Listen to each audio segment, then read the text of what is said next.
Hello everyone, students. Today we will revise midterm syllabus of English grammar. So listen carefully. देखते हैं बच्चों, हम English grammar के mid term syllabus को आज रिवाइज करते हैं। जो भी चैप्टर हमारे मिड टर्म में आएंगे बच्चों, वो आपको अच्छे से पढ़ने हैं। पढ़ना तो आपको स्टूडेंट सारा ही सिलेबस है, बट रिवीजन को भी ध्यान से ही पढ़ेंगे। आपको लिटरेचर में जो भी 2 चैप्टर्स हैं वो दोनों भी बहुत ध्यान से पढ़ने हैं। उनके word meanings, book work, question answers, one word question सबको अच्छे से पढ़ने हैं स्टूडेंट्स। लेकिन चलिए पहले ज़रा हम ग्रामर पोर्शन रिवाइज करते हैं। तो देखते हैं बच्चों, यहाँ पर सबसे पहले हम आर्टिकल्स को रिवाइज करते हैं। आर्टिकल्स क्या होते हैं बच्चों? ए, एन और द।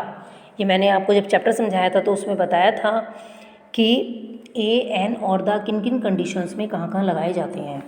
तो जरा देखते हैं। ओल्ड में ओ वोवेल है, साउंड ओ की है इसलिए एन। बॉल में ब कॉन्सोनेंट है इसलिए ए। ऑनेस्ट में एच है यहाँ पर कॉन्सोनेंट वर्ड, हम ए लिखते हैं यहाँ पर। बट क्योंकि हम ऑनेस्ट को हॉनेस्ट नहीं बोलते हैं, ऑनेस्ट बोलते हैं और साउंड ओ की आ रही है और यहाँ पर एच के बाद जो वर्ड है वो भी ओ है, इसलिए हमने यहाँ पर एन लिखा। स्टूडेंट में एस कॉन्सोनेंट है इसीलिए ए। वन में व की साउंड आ रही है इसलिए हमने ए लिखा। नेक्स्ट है आपका अर्थ। अर्थ एक ही है, जो भी चीज़ स्पेशल होती है, यूनिक होती है, उसके लिए हम क्या लिखते हैं? दा लिखते हैं। अर्थ में हमने दा लिखा क्योंकि अर्थ एक ही है। आई में हमने ई वॉविल है इसलिए हमने एन लिखा। स्काई भी एक है इसीलिए दा। मून भी एक है इसीलिए दा। आवर में यहाँ पर सेम प्रोसीजर है बच्चों, ऑनेस्ट वाला, क्योंकि ऑनेस्ट में भी एच ओ आ रहा है और यहाँ पर भी एच ओ आ रहा है स्टार्टिंग के 2 वर्ड्स, ठीक है, 2 लेटर्स। तो यहाँ पर हमने एच को साइलेंट रखते हुए ओ वॉविल है और ओ की साउंड आ रही है इसलिए हमने एन लिखा। आंट में ए वॉविल है इसीलिए एन। सन में द इसीलिए आया क्योंकि सन एक ही है। ब्यूटीफुल में बी कॉन्सोनेंट है इसीलिए ए। ईगल में ई वॉविल है और साउंड भी ई की है इसीलिए एन। और पेंसिल में पी यहाँ पर कॉन्सोनेंट है इसीलिए हमने यहाँ पर ए लिखा। तो बच्चों अब जरा बी वाला देखते हैं पार्ट, चेंज द जेंडर। देखिए जेंडर क्या होते हैं बच्चों, हिंदी में आप पढ़ते हैं ना, लिंग, बेटा बेटी, पुत्र पुत्री, माता पिता, दादा दादी, ऐसे हम इंग्लिश में भी करते हैं। Lion lioness, king queen, man women, aunt uncle, hero heroine, son daughter, sir madam, peahen peacock, husband wife, father mother, bull cow, girl boy, boy girl, cock hen और हॉर्स मेयर। ठीक है बच्चों, gender कैसे भी आए, आपको mail दिए हों तो आपको फीमेल लिखने हैं और आपको फीमेल दिए हैं तो आपको मेल लिखने हैं, क्योंकि यहाँ पे कहा है चेंज द जेंडर। हमने ये नहीं लिखा कि गिव द मैस्कुलिन या गिव द फेमिनिन। ठीक है, जेंडर में आपको मेल दिया होगा तो आपको फीमेल लिखना है और फीमेल दिया होगा तो आपको मेल लिखना है। नेक्स्ट है गिव प्लूरल, नंबर 3।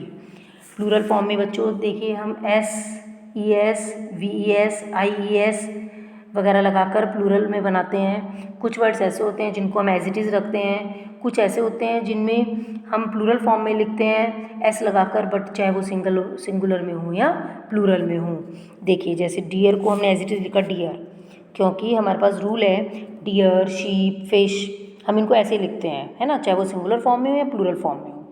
हाफ में आप देख रहे हैं बाद में एफ है, एफ और एफ ई जिस वर्ड के बाद में होता है उसमें से उसको रिमूव करके वी ई एस जोड़ देते हैं। मैंगो में लास्ट में ओ है इसलिए हमने ओ को ओ के बाद ई एस जोड़ दिया, क्योंकि जिन वर्ड्स के बाद में O S double S H H C H X होता है इनमें हम क्या करते हैं, ई एस जोड़ते हैं। मैन को हमने मैन में बनाया, क्यों? क्योंकि मैन में एस नहीं जोड़ते हैं, ई S I E S V E S नहीं जोड़ा जाता है, इसमें हम वर्ड को चेंज करके सिंगुलर से प्लूरल बनाते हैं। सिटी में देख रहे हैं आप बाद में वाई है, ठीक है, लेकिन वाई से पहले कॉन्सोनेंट वर्ड है इसलिए हमने वाई को हटाकर आई ई एस जोड़ दिया। बेंच में बाद में सी एच है इसलिए हमने ई एस जोड़ दिया। गर्ल को हमने गर्ल्स बनाकर प्लूरल बनाया।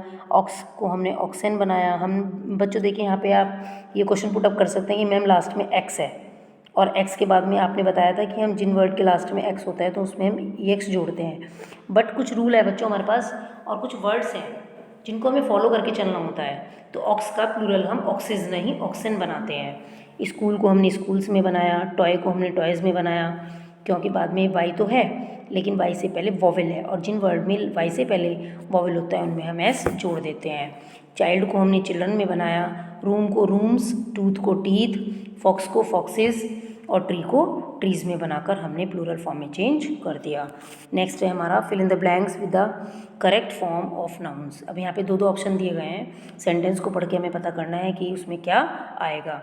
The dash flu over the garden, dash flu over the garden, तो गार्डन के ऊपर उड़ रही है कौन, चिड़िया, तो यहाँ पर बर्ड आया, क्योंकि द से क्या पता चल रहा है कोई स्पेसिफिक चीज़ है, कोई स्पेशल चीज़ है ना, तो कोई स्पेशल बर्ड के बारे में हम कह रहे हैं, तो यहाँ पर सिंगुलर में बर्ड आया। The dash are blooming, R से पता चल रहा है वो प्लूरल फॉर्म है इसलिए हमने फ्लावर्स लिखा। द टू से भी पता चल रहा है यहाँ पर, और आर से भी पता चल रहा है कि वो प्लूरल है इसलिए हमने गर्ल्स लिख दिया। Next the baby is crying, आप देख रहे हैं कि इज़ हमें पता चल रहा है कि वो सिंगुलर है तो हमने बेबी लिखा। A cricket dash is going on in Punjab, a से पता चल रहा है कि एक क्रिकेट मैच है और इससे भी हमें पता चल रहा है तो हमने यहाँ पर मैच लिखा। डैश आर प्लेइंग, आर से पता चल रहा है प्लूरल है इसलिए चिल्ड्रन लिखा। माई हाउस हैज़ मैनी, अब मैनी से आपको क्या पता चल रहा है कि वो प्लूरल है इसलिए हमने यहाँ पर रूम्स फिल किया। Mama where are my dash, देखो आर से पता चल रहा है, और वैसे भी मैंने आपको जब चैप्टर पढ़ाया था तो उसमें बताया था कि जिस चीज़ के दो पार्ट होते हैं उसको हम प्लूरल फॉर्म में ही लिखते हैं, एस लगा कर लिखते हैं।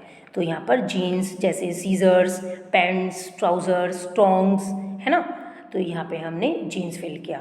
अब देखते हैं बच्चों ज़रा नेक्स्ट वाला हमारा क्या है, इसमें अंडरलाइन द प्रॉपर नाउन। अब हम यहाँ पर प्रॉपर नाउन को अंडरलाइन करेंगे। नाउन वाले चैप्टर में बच्चों हमने पढ़ा था common noun, proper noun, material noun, abstract noun, concrete noun है ना, कलेक्टिव नाउन। तो यहाँ पर केवल आपसे पूछ रहे हैं कि प्रॉपर नाउन को अंडरलाइन करिए। तो पहला सेंटेंस है सीता स्टेज इन आगरा। अब आगरा यहाँ पर क्या है, प्रॉपर है क्योंकि स्पेशल हम आगरा की बात कर रहे हैं। अगर यहाँ पर सिटी होता तो वो कॉमन होता, क्योंकि हमें पता नहीं कौन सी सिटी है, ठीक है। कंट्री होता तो कॉमन होता, स्टेट होता कोई भी तो वो कॉमन होता, लेकिन यहाँ पर स्पेशल आगरा की बात कर रहे हैं तो वो आपका प्रॉपर नाउन होगा। Next Monday is the first day of the week. अब मंडे स्पेशल डे को बता रहा है और वीक यहाँ पर क्या है, कॉमन है, मंडे प्रॉपर है।